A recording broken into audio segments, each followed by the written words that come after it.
Hey there, fellow travelers. Welcome to the Tolkien Road, episode 302. Greta, we're back. We're back. We're back. And we're better than ever. Better than ever. Maybe. Hopefully. Well, that remains to be seen. It does. But we're feeling pretty darn good. Well, yeah, I guess. Well, I told her, tired. I told our patrons that we have been on the road for the last week, so we just returned from a long, though expected, journey to the West Coast from here in Tennessee. Round trip, over 4,000 miles. It was pretty epic. It was actually 4,500 miles. Yeah, it was a lot. So epic is the right word. Yeah, we drove out to California to drop off our oldest child, our daughter, at for her freshman year of college. Mm-hmm. And we decided to, make a road trip out of it, right? Yeah. Epic road trip. It was epic. Yeah. So. And very, very awesome. Yeah. I feel like I'm still processing, but it was amazing. Yeah, for and I'm sure. glad we did it. For sure. Yeah. We saw lots of amazing places. Yes. Beautiful places. Yeah. So. And it was both of our first time out to, my first time out to that part of California. I mean, really mine too. I don't think I'd ever actually been in the LA area before. I'd been in San Diego before, but never in the LA area before. Okay. Yeah. So. And I only ever been to the very northern part of California. Mm-hmm. So it was all new to me. But yeah, it's amazing. Mm-hmm. We have such a beautiful country. Yeah. Yeah. It was truly, beautiful, but like epic at the same, too. We've been using that word a lot. It was like so many things, like just vast, yes. humongous. So small. I know. So small. I mean, between the, just the land that just goes on forever. Yeah. And then just the stars that, you can see the stars so clearly out there. Everybody who lives west of the Mississippi is just like, oh, here go those. I know. Eastlanders, those Easterlings, right? What was it? We saw that guy at that place we stopped for coffee, and he said that I guess we were in Texas, maybe. Yeah. And he said, what do they say about it? They said the land out here is so flat. If your dog runs away, you can watch him for 2 days. Yeah. Something like that. It was clever. Something like that. It was clever. It was clever. But yeah, just the variety of landscape too was pretty fantastic. Yeah. Yeah, for sure. All right. Well, let's dive into this chapter, shall we? Well, actually, before we do that, we got to take care of some business. Hey, in this episode, we'll be discussing Chapter 22 of the Silmarillion of the Ruin of Doriath. We hadn't mentioned that yet. That is our plan, Chapter 22 of the Silmarillion. We're actually going to just talk about our road trip, even though I would love to. Just road trip, and we'll say one thing about Tolkien, and then I'll make it an episode. There you go. I think Tolkien was probably a road tripper himself. Kind of, but, the UK isn't really conducive to those kinds of road trips per se. It's not as large. I'm sure you could do road trips like, well, through Europe, maybe drive.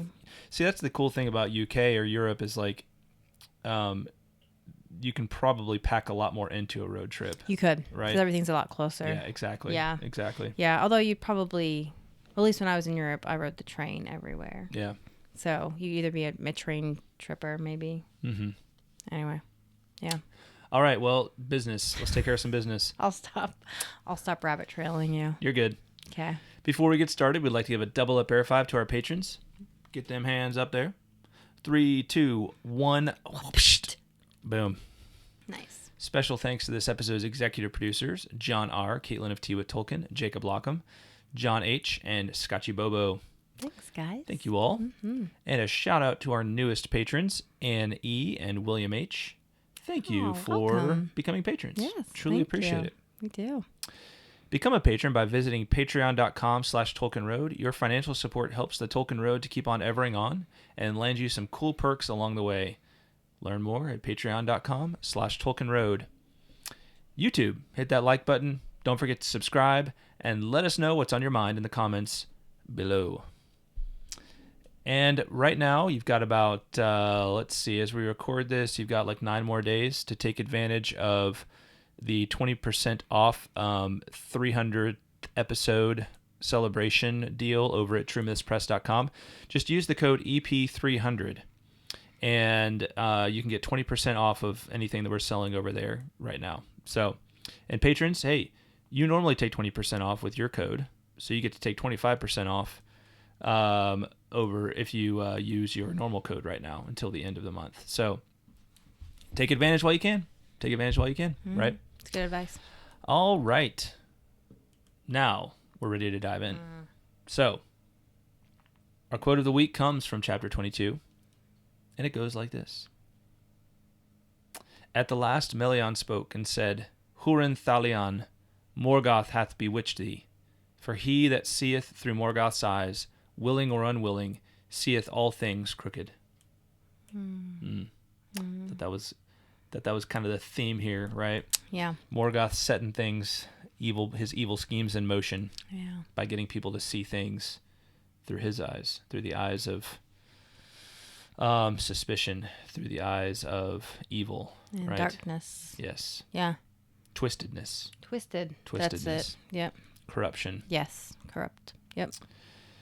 So, after the devastating tragedies of chapter 21, we get more devastating tragedies.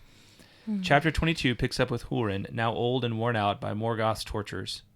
Set free to wander aimlessly in the wasted regions of Beleriand, he inadvertently sets in motion a series of events that will lead to the end of the kingdom of Doriath, once the hidden heart of Beleriand's free regions. So, standard disclaimer, you should read this story before you listen to this episode, and as with each episode, we won't be covering every detail of this chapter, but instead doing our best to hit the high points and unpack interesting and important details. If we miss something you guys want to discuss more, let us know. Timeline. So, roughly, we're talking Year of the Sun 500 through Year of the Sun 511-ish. Now, the problem is that, we've been using Volume 11 of the History of Middle-earth, the War of the Jewels. We've been using the first part of this for our timeline reference, but it gets a little complicated because Tolkien kind of stopped with the tale of with the timeline he was doing here, and then it picks up later on in here, kind of. So, and there's some different calculations he did on the different years and how they fall. So that's why I say like roughly 500 to 511 are the years in which this takes place. So not exact in this case, but that's pretty close. They all match up kind of in that area.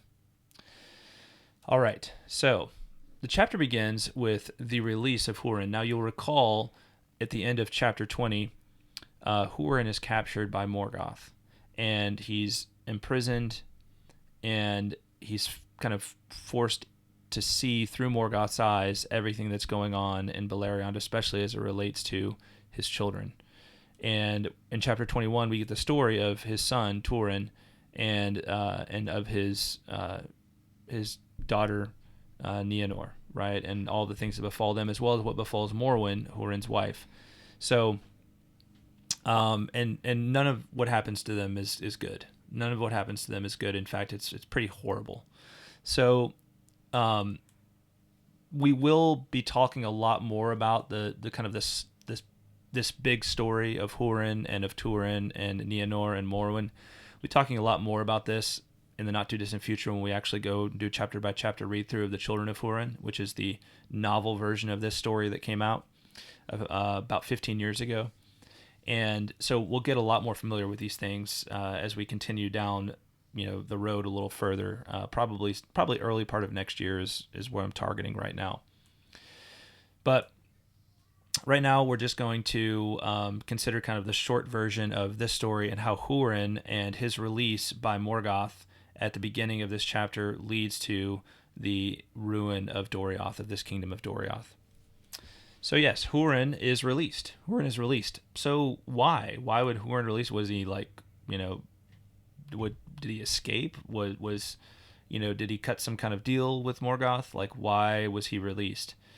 So let's read one of the quotes that starts off, one of the paragraphs that starts off this chapter to learn a little more. So Greta, do you want to read starting here? Sure. Unhappy was the lot of Hurin. For all that Morgoth knew of the working of his malice, Hurin knew also. But lies were mingled with the truth, and aught that was good was hidden or distorted. In all ways, Morgoth sought most to cast an evil light on those things that Thingol and Melian had done, for he hated them and feared them. When therefore he judged the time to be ripe, he released Hurin from his bondage, bidding him go whither he would, and he feigned that in this he was moved by pity, as for an enemy utterly defeated, but he lied, for his purpose was that Hurin should still further his hatred for elves and men ere he died. Yeah, so he feigns pity, but really Morgoth has just kind of tortured Hurin to a point where he's got him kind of in the disposition he wants him to be in, to go and really just do Morgoth's bidding, although albeit inadvertently, right? So we think of this thing we talked about in chapter 21 was this idea that Morgoth claims to be the master of fates, right? And Turin, like that name meant master of fate, right? So ultimately it's like this battle between these people who want to be the master of fate, right? And Morgoth, it would seem, is the one who keeps winning, right? Morgoth keeps winning, and he knows, he's this great power, he's this great spiritual power, right? He knows how to manipulate, he knows how to work with various spirits and get them to do his bidding, right? That's where a lot of this is literally the guy that created the Dark Lord Sauron, right? That gave us the Dark Lord Sauron by his own spiritual conniving. So he's Morgoth is very capable of doing these kinds of things. So he sets Hurin about, he kind of sets him free, almost like he's this he's just this ticking time bomb, kind of walking through the land, right? And just seeing like where he's kind of wind him up. He's wound him up, and now he's setting him free just to kind of wander about and see what happens, right? And he probably knows that there will be certain things that he tries to do, right? Knowing Hurin, there's certain things he's going to try to do, and that's why Morgoth, sets him free here. So the first thing that Hurin does is, not the first thing, but kind of the first major thing that Hurin does that kind of helps Morgoth in his designs is he shows up near the secret entrance to Gondolin and starts calling for Turgon, right, to let him in, right? And of course, Morgoth is not setting Hurin free and being like, go do your own thing, not going to worry about you anymore. He's spying on him the whole time, right? He's got his minions looking out for him.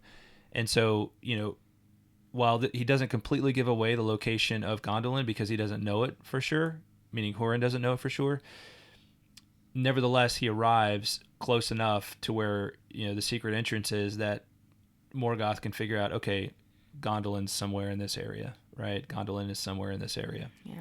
So that's the first thing he does. And of course, Hurin's not trying to do that, but he's just, he's searching for help. He's searching for help.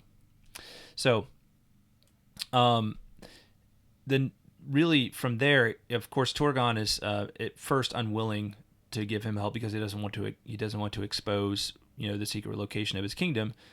He kind of rethinks it and is willing to, but by the time he rethinks it, it's too late. It's too late to get Hurin, and Hurin has moved on. So the next, he's basically wandering south, right, from that pass, from the Vale of Sirion, and wanders south into the region of Brethil, which is the forest region directly south of that, and starts wandering towards Nargothrond, which is even further south. And as he gets south of Brethil, he comes upon Morwen, right? So at this point, Turin, Nienor are both dead, but Morwen is still very much alive. And so let's read about their interaction here. Sitting in the shadow of the stone, there was a woman bent over her knees, and as Hurin stood there silent, she cast back her tattered hood and lifted her face. Gray she was and old, but suddenly her eyes looked into his, and he knew her. For though they were wild and full of fear, that light still gleamed in them that long ago had earned for her the name Elithwin, proudest and most beautiful of mortal women in the days of old.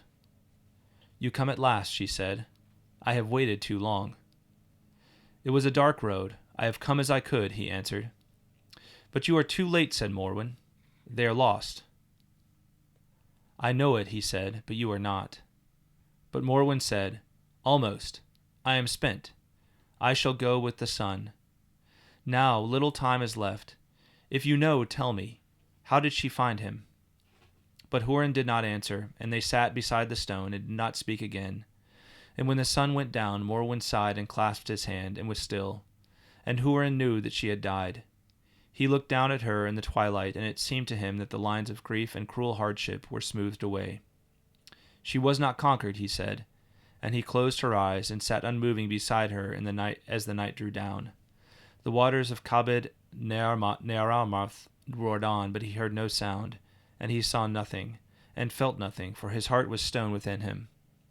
But there came a chill wind that drove sharp rain into his face, and he was roused, and anger rose in him like smoke, mastering reason, so that all his desire was to seek vengeance for his wrongs, and for the wrongs of his kin, accusing in his anguish all those who ever had dealings with them. Then he rose up, and he made a grave for Morwen above Cabed Nearamarth, on the west side of the stone, and upon it he cut these words, "Here lies also Morwen and Luthien." So Morwen, they briefly exchange words. Hurin does not want to tell her really what befell their children, and Morwen passes away, although unconquered, as it says here, unconquered in spirit. However, Hurin, it would seem, is conquered in spirit, by this, and as the rain hits his face, it says he's just filled with this desire for vengeance, just wants to avenge everything at this point. And it's like, who can blame him? Mm-hmm. Right? After everything they've been through, what does he have left, right? What does he have left but just anger? I think I'd certainly struggle not to feel very bitter and hateful at that point after everything, after losing everything, trying to give so much, trying to be heroic, and having all this fate returned to you, right? The death of your children before your time, the death of your wife just as you found her after being separated from her for years, all the tortures he endured, the deaths of other friends. It's horrible, Mm-hmm. It is. I find myself wondering, what, I guess I'm wondering why Morwen, it almost seemed like Hurin returning to her was that closure she needed to die. Because I guess what I'm trying to express is that, I wonder why she waited till now to die. It just seems, or that could have also been the working of Morgoth, because it just seems incredibly cruel, right? To lose someone again for the second time right after you found them, and were reunited. So maybe that's it. Because unless, my other thought, I guess, is that maybe Hurin confirmed for her that their children were indeed dead. Maybe she was still holding on to a thread of hope. I'm not sure. Yeah. But it's sad. It's very sad. Yeah, and maybe I misread this too, but as I look at it again, how did she find him? Maybe it's not, maybe she understands what happened to their children. Yeah. It's just a question of how they found each other. And at that, Hurin doesn't have anything to say. I think probably she held on until she saw him again. It just so there could be that, that closure, for them. Yeah. So, just very, very sad end to Morwen. What does this mean here? It says, "Here lies also Morwen." Is there another grave there? Is there someone? The word "also" there. I think this is the place where perhaps both Turin and Nienor died. That's a good question. Oh, okay. Because it's okay. Oh, is that the river that that Nienor threw herself into? Let's see here. So, yeah, I'm not sure. I don't have that at the ready to understand that, but that would be my hunch. Okay. That's what happened, or at least one of them was there. Yeah. Yeah. So, well, from here, Hurin continues further south to Nargothrond, which is, of course, has been sacked at this point. And the only person he finds there is Meme, the petty dwarf, right, who we met in chapter 21. And let's read about a little bit about his interaction here with Meme. Well, let me just say this: he confronts Meme, and is essentially like, "Hey, what are you doing here? I think I have a right to be here and to do what I want in this kingdom because of my son being the slayer of Glaurung." So, we get this sense that Hurin knows about all the things that his children have done, right? And he's, because he's been seeing them all through the eyes of Morgoth. Yeah. So he has this confrontation with Meme. So, Greta, do you want to read this Sure. snippet here? Then Meme, in great fear, besought Hurin to take what he would, but to spare his life. But Hurin gave no heed to his prayer and slew him there before the doors of Nargothrond. Then he entered in and stayed a while in that dreadful place, where the treasures of Valinor lay strewn upon the floors in darkness and decay. But it is told that when Hurin came forth from the wreck of Nargothrond and stood again beneath the sky, he bore with him out of all that great hoard but one thing only. And that one thing is the necklace of the dwarves, right? The this great necklace that was a thing of great beauty, and Nauglamir. Yeah, the Nauglamir, and he takes that with him, leaving all the other treasures of Valinor behind because he doesn't really care about the treasure so much. He has one purpose for this Nauglamir, for this necklace, and that's to take it to Doriath. So he journeys east to Doriath, and has an audience with Thingol, and this is what takes place. Hurin made no answer to the king, but drew forth from beneath his cloak that one thing which he had taken with him out of Nargothrond, and that was no lesser treasure than the Nauglamir, the necklace of the dwarves, that was made for Finrod Felagund long years before by the craftsmen of Nagrod and Belagust, most famed of all their works in the elder days, and prized by Finrod while he lived above all the treasures of Nargothrond. And Hurin cast it at the feet of Thingol with wild and bitter words.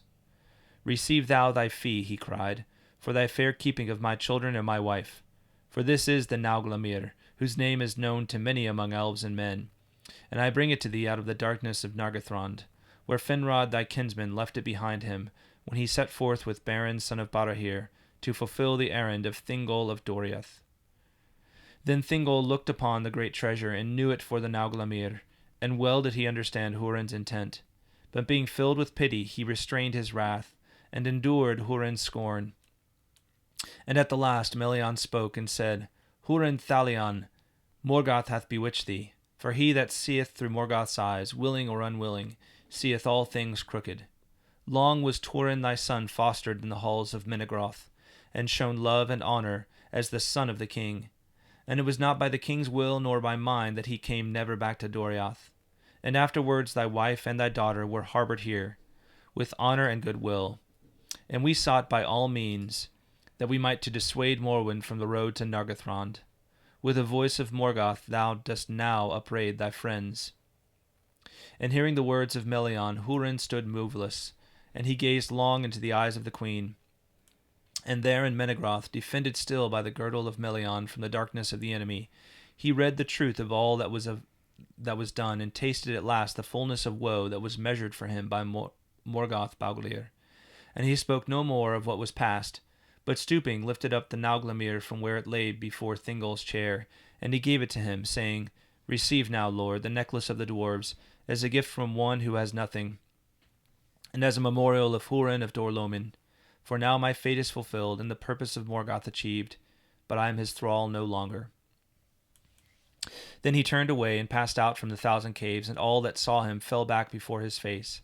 And none sought to withstand his going, nor did nor did any know whither he went. But it is said that Hurin would not live thereafter, being bereft of all purpose and desire, and cast himself at last into the western sea, and so ended the mightiest of the warriors of mortal men. So, a little something there to wet my whistle after that long passage.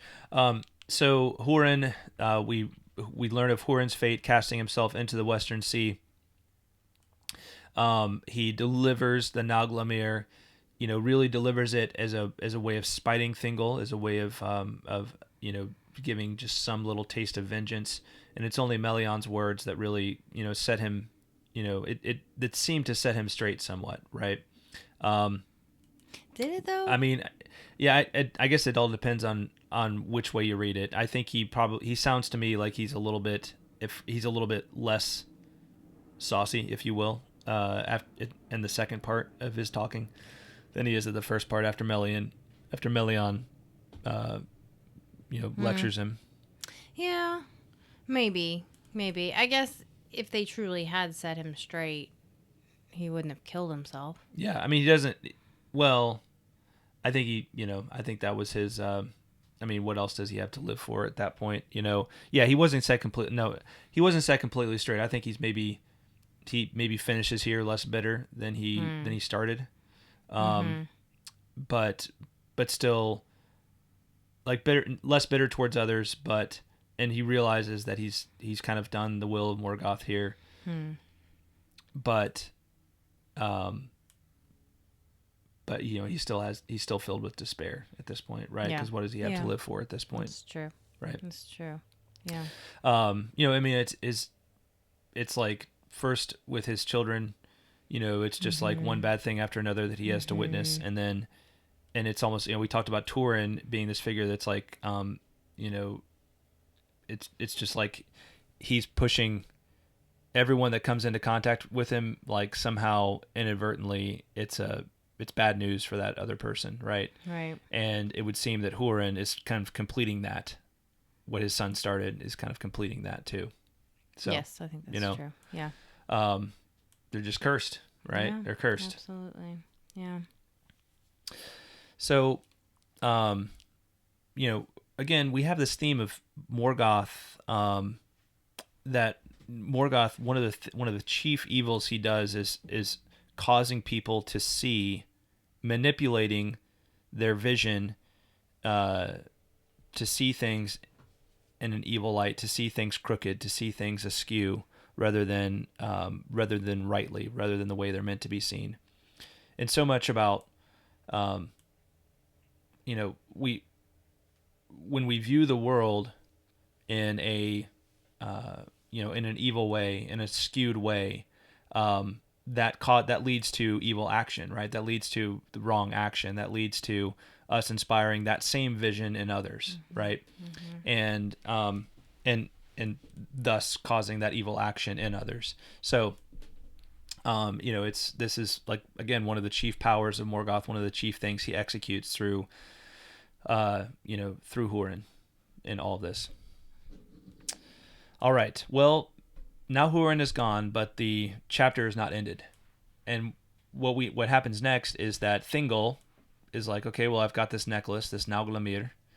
You know what would look really great on this Nauglamir, on this necklace? My Silmaril, right? Because he's got that Silmaril, right? He's got the Silmaril that Beren won. Well, Beren and Luthien really won together. That was the bride price that Thingol tasked Beren with, and then Luthien helps, Beren obtain the Silmaril from the Iron Crown of Morgoth. And Thingol has that. He has that Silmaril. So he goes to the dwarves and he says, "Hey, how about you take this necklace and you put that Silmaril on it, right?" And he's gonna have, he is just gonna have the mother of all necklaces. He's gonna be dripping. Oh yeah. So, sounds like a very kingly gift, if you will. And it says, the dwarves, when he took it to them, the dwarves looked upon the work of their fathers, and they beheld with wonder the shining jewel of Feanor, and they were filled with a great lust to possess them, and carry them off to their far homes in the mountains. But they dissembled their mind and consented to the task of putting the Silmaril in the necklace. Of putting the Silmaril on the necklace. However, that doesn't really last very long. That meaning they don't dissemble for very long. It goes on. By what right does the Elven King lay claim to the Nauglamir that was made by our fathers for Finrod Felagund, who is dead? It has come to him but by the hand of Hurin, the man of Dorloman, who took it as a thief out of the darkness of Nargothrond. But Thingol perceived their hearts and saw well that, desiring the Silmaril, they sought but a pretext and fair cloak for their true intent. And in his wrath and pride he gave no heed to his peril, but spoke to them in scorn, saying, How do ye of uncouth race dare to demand aught of me, Elu Thingol, lord of Beleriand, whose life began by the waters of Quivian in years uncounted, ere the fathers of the stunted people awoke?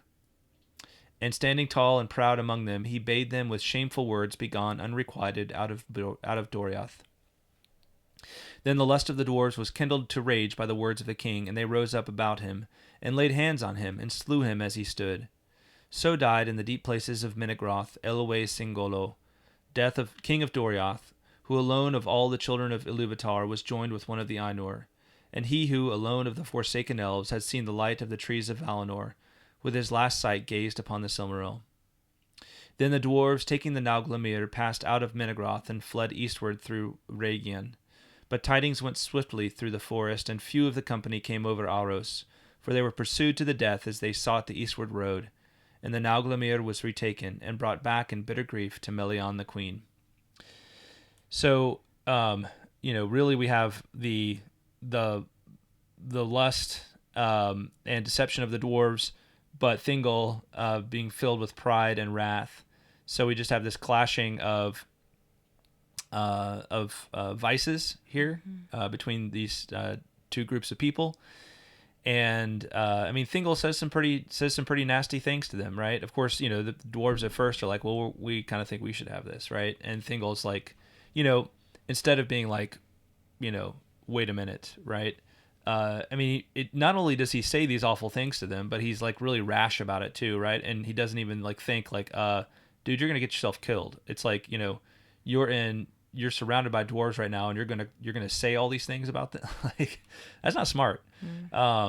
So very ugly scene. It's not a kinslaying because it's not the dwarves and the elves, but it's again, we see that the Silmarillion like inspires for it being this like holy jewel. It inspires all of this evil in those who come into contact with it, right? Very few are able to very few are kind of able to maybe see it right, to behold its light in the right way, instead of being a light that they want to possess, right? So again, we see that theme of like, how do you see the world? How do you see the things of the world, right? Do you see them as Iluvatar would want you to see them, or do you see it as Morgoth would want you to see it, right? Iluvatar would look at the jewels and say, yes, it's a holy light, but it's meant to be the possession of all, right? And that was, the original intention of it, right? But meant to be the treasure of all. But in the possession of, but in the vision of Thingol and of the dwarves, it becomes this thing to battle over, and ultimately Thingol's life is ended, and then dwarves. So this begins this process of the Silmaril, like kind of like changing lots of hands in a lot of ways. The Silmaril goes from Thingol, and then the dwarves murder Thingol, take it. The dwarves are stopped when they try to escape from Doriath, and it's brought back to Melian. Melian gives it to Mablung, who is one of the great warriors of Doriath, and Mablung is supposed to keep it safe. Well, other dwarves come. Well, first of all, we should say Melian leaves. Melian it now has no reason to be in Doriath anymore because Thingol is dead. She's filled with grief, and she departs, and she's no more, right? She's no more in Beleriand. Bad news, right? It's like, well, we had a Maiar, that could kind of help us with their Maiar powers. No longer, right? She was the one that was created that girdle around the kingdom of Doriath, right? That protection for the kingdom of Doriath. So that's no longer there. And so the dwarves come back, more dwarves come back, and they assault Doriath. And they kill Mablung and take the Silmaril with the Nauglamir on it. Well, that leads to the next big interesting thing that happens here. So just as the dwarves are once again escaping with the Silmaril and the Nauglamir, what should happen? But Beren comes back into the picture, all of a sudden Beren swooping in, bounding in from the left, right? Beren returns, right? And it's like, whoa, I thought Beren and Luthien were out of the story at this point, but not quite yet. A little bit more from Beren and Luthien. All right. So Greta, would you like to read? Would you like to read this passage, please? Sure. Now word went swiftly among the elves of Osiriand that a great host of dwarves bearing gear of war had come down out of the mountains and passed over Gelion at the Ford of Stones. These tidings came soon to Beren and Luthien, and in that time also a messenger came to them out of Doriath, telling of what had befallen there. Then Beren arose and left Tolgalin, and summoning to him Dior his son, they went north to the river Askar, and with them went many of the green elves of Osiriand. Thus it came to pass that when the dwarves of Nauglamir, returning from Menegroth with diminished host, came again to Sarn Athrad, they were assailed by unseen enemies. For they climbed up Gelion's bank, and burdened with the spoils of Doriath, suddenly all the woods were filled with the sound of elven horns, and shafts sped upon them from every side.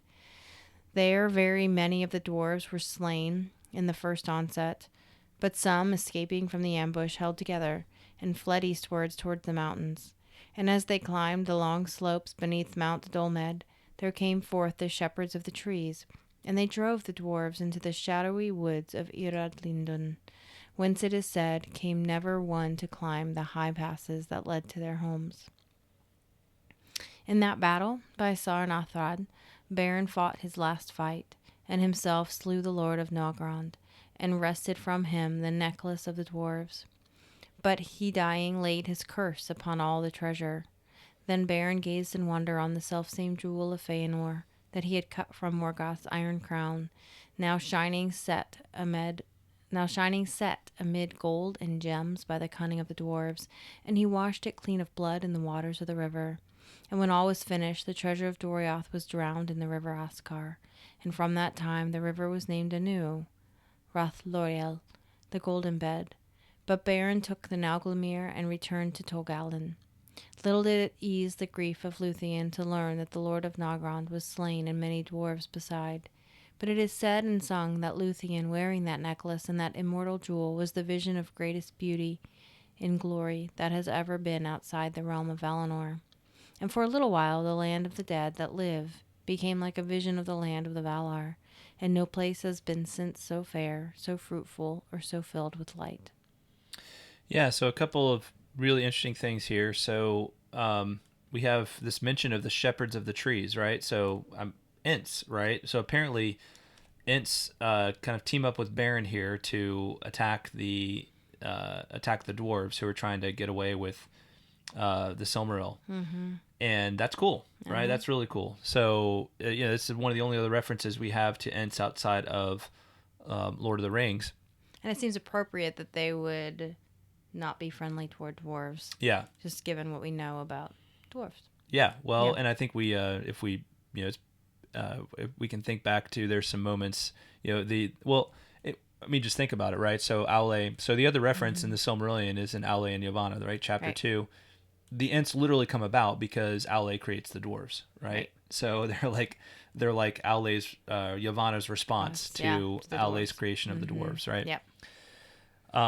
And yeah, that's, this is one of the only things we see. This would be obviously a very cool thing to see maybe one of these days on, adapted to a visual medium of some sort. But we also get this word of Lúthien that she, and it somehow seems appropriate that she's the one that's going to have this, wear this necklace with the Silmaril for the longest period of time. And it's like between Lúthien and then the Silmaril together, here in this forested region in the southeast, it's like a little part of Valinor, right? Comes to life in Beleriand, right? Mm-hmm. So it's just, it's cool. And cool. And it, again, it's like if anybody is going to bear the Silmaril worthily, it would seem like Lúthien would be the one to do so, right? Yes, yeah. And just given what we were talking about a little bit ago about how very few are able to actually possess the Silmaril without it overtaking them, it seems like this is has this fact that Beren and Luthien are able to possess the Silmaril without the consequences of like the other people that have possessed it.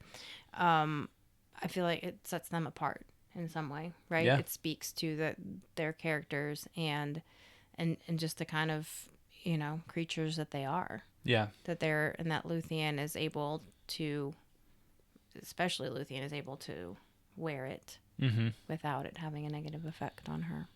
Yeah. It makes them, in a way, hallowed, right? Right. Yeah. Right.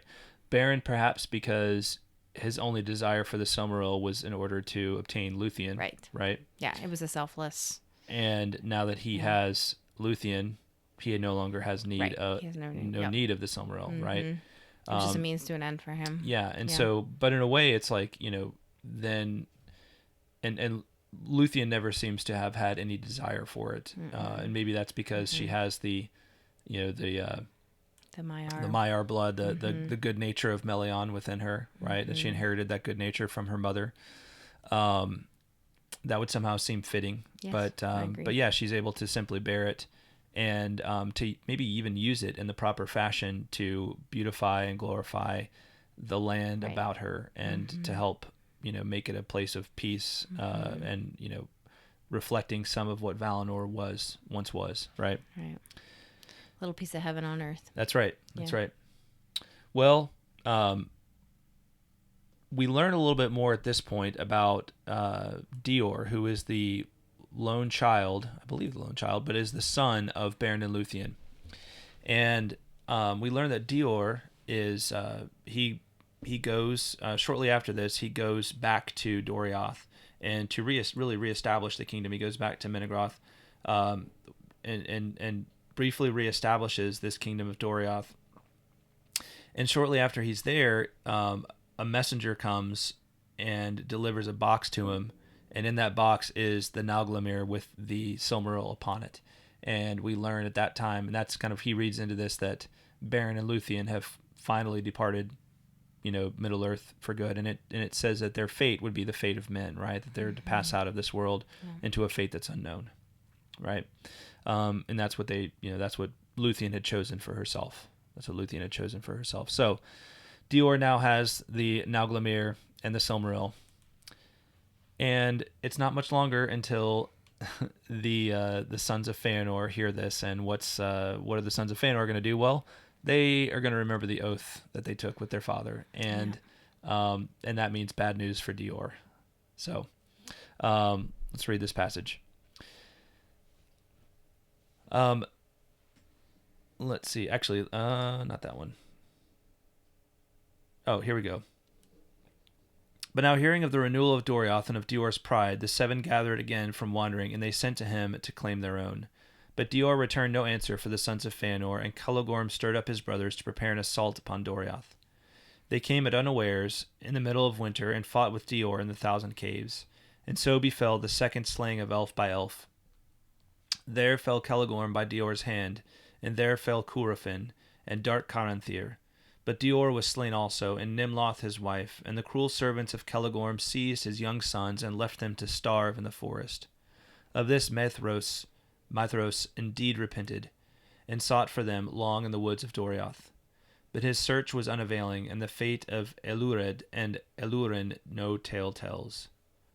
Thus Doriath was destroyed and never rose again. But the sons of Feanor gained not what they sought, for a remnant of the people fled before them, and with them was Elwing, Dior's daughter, and they escaped. And bearing with them the Silmaril, they came in time to the mouths of the river Sirion by the sea. So we have three of the sons of Feanor perish in this fight to obtain the Silmaril from Dior. Dior, Nimloth, and their two sons. Dior and Nimloth die. Their two sons are left in the wilderness and never heard from again. Only Elwing, who is the daughter of Dior and Nimloth, escapes, and she with the Silmaril down to the mouth of the river Sirion. So there's four sons of Feanor left.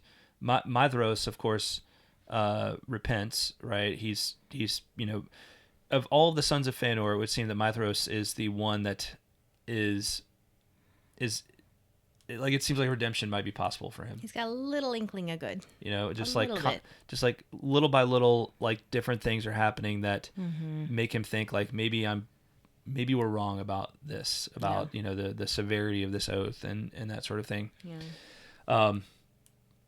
But ultimately, it's Elwing that escapes with the Silmaril as a child, and With the Sons of Fëanor, right? no, not with the Sons of. She escapes from the Sons of Fëanor. Oh, it says the remnant of the Yeah. people. Okay. The remnant of Doriath flees to the mouth of Sirion.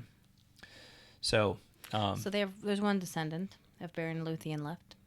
one descendant, right? And that's Elwing, who will come back into the story, of course. So, yeah, lots of folks die in the second kinslaying. Doriath is ruined, and you know that's the result of what began with Hurin being set free after being twisted and taught to see with Morgoth's eyes. All he does is carry out Morgoth's will. Mm-hmm. So, just some final thoughts here. Through his long torment of Hurin, Morgoth sets in motion a series of events that help him achieve his goal of being master of Beleriand. In the end, he defeats Thingol without engaging in direct combat with him. Remember, Thingol held himself to be the master of Beleriand, right? And, of course, Morgoth holds himself to be the master of Arda, master of fates, and, of course, therefore the master of Beleriand. But yeah, he defeats Thingol without engaging in direct combat with him here. Remember that when he tried that in the first battle of Beleriand, Thingol defeated Morgoth, right? When Morgoth had just returned and he assaults Doriath, and Thingol's forces beat back Morgoth's forces, right? So, you know, direct combat, he was unable to assail him, to defeat him, but now he defeats him. However, by his corruption of Hurin and leveraging the Silmaril lust and sinister pride of Thingol, Morgoth brings about the ruin of Beleriand's longest-standing kingdom and deaths of numerous elves and dwarves, even another kinslaying. Indeed, Morgoth's greatest power seems not so much in strength of arms, but in spiritual manipulation and serpentine vision. So, I'd say that's spot on. yeah. Any other final thoughts from you on this chapter, Greta? No, I mean, it's really just, it's very, I feel like Tolkien is definitely trying to make a point with this chapter with regards to the evil that can be wrought when you fall into the wrong hands, right? And when you learn to see with the when with you learn the to see with twisted eyes, right? Exactly. Yeah, it kind of reminds me of the what is that syndrome? It's you know, like where kidnappers begin to Stockholm syndrome. Yeah, I feel like it's a kind of like that, right? I mean, except that I think Hurin comes to realize that, you know.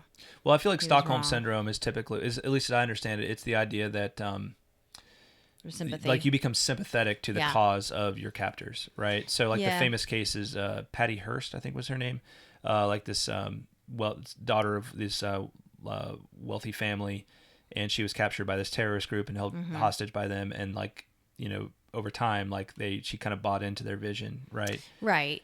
And I don't see Hurin so much buying into Morgoth's vision consciously, but it's kind of like it's kind of like a form of that, right? It is. That's what I mean. Yeah. It's reminiscent of that because there's brainwashing and manipulation involved in both of these instances. Yeah. But it's pretty incredible how much terrible stuff Morgoth is able to do without even lifting a finger. Yeah. You know. Yeah.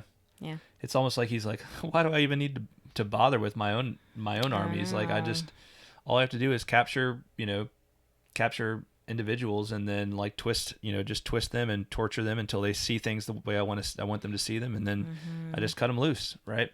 Yeah. Yeah, it's kind of crazy. So yeah. For those of you who are keeping score here in the great wars of Beleriand, we have no more Nargothrond, no more Doriath. Three of the seven sons of Fëanor are dead. Thingol is dead. Melian's gone. Many of the other great Noldor are dead at this point. All all that really is left standing is Gondolin, the Hidden Kingdom, right? Yeah. All that's really left. And then there's, some kind of scattered remnants way further south, right? Things are not looking good for Beleriand at this point. Not good at all. No. Yeah. Definitely looking down.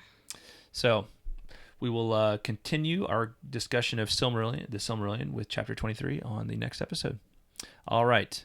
Ready for some haiku? Yeah. All right. Let's do it. Do it. Oh, hold on. I was going to pull mine up, but let's do this first. Okay. Rock, paper, scissors, shoot. Boom. You go first. All right. Hurin set free, heart held by bitter memory. Morgoth strikes to kill. That's good. Thanks. That's real good. All right, here's mine. Senseless deaths, the price of Feanor's oath. Lands, lives, now lay in ruin. Nice. I like that. Thanks. Boom. Yeah, I couldn't decide if it should be Feanor's oath or Feanor's jewel. Oh. Yeah. I guess maybe 6 like- of one, half dozen of the other. Yeah. Well. Yeah. Jewel oath. Because who knows? Maybe that oath kind of was part of the kind of curse the Silmaril in a way. I think it does. I feel like there may be a passage that mentions that. Yeah. That it like taints like, that I feel like, because I think part of the oath like lays a curse upon the Silmarils, right? Yeah. For that to. Oh, okay. I thought it was happen. maybe just on the curse of. I thought it was just them vowing to, like, keep it, or to, like, the Feanor sons vowing to, keep their claim to it regardless of the cost. But we don't need to go into that now. Okay. So. No, it's an interesting point though. Yeah. Well, hey, if you want your haiku read on a future episode, just send it to us, and we will, if it's in time for that episode, we will read it on the episode. And if you don't get it to us in time, then just drop it in the comments below. All right. Subscribe, rate, and review us on iTunes or the platform of your choice. If you are a 5-star fan of the Tolkien Road, you can really help us out by heading over to iTunes or your preferred source for the show and dropping us a rating and review.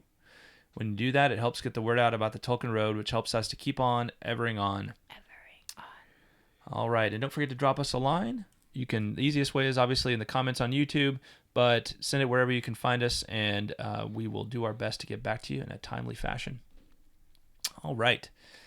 Thank you to our amazing patrons, especially the following: John R., Kaitlyn of Tea with Tolkien, Jacob Lockham, John H., Scotchy Bobo, Ms. Anonymous, Andrew T., Red Hawk, Shannon S., Brian O., Emilio P., Zeke F., James A., James L., Chris L., Chuck F., Aja V., Ish of the Hammer, Teresa C., David of Pints with Jack, Jonathan D., Eric B., Johanna T., Mike M., Robert H., Paul D., Julia, Ware T., Matthew W., Joe Bigelman, Chris K., Jacob S., Don J., Richard K., Matt R., and Garrett P., as well as those celebrating their Patreon anniversary in August of 2022, Jonathan L., Henry B., Austin B. and Kaitlyn H. Thanks, y'all. Yes, thank you guys. Really appreciate the support of our patrons, and we appreciate everybody for listening Yes, we do. and watching. Yeah. All right. All right, we'll talk at you next time, guys. Right on. Bye, y'all. Bye-bye.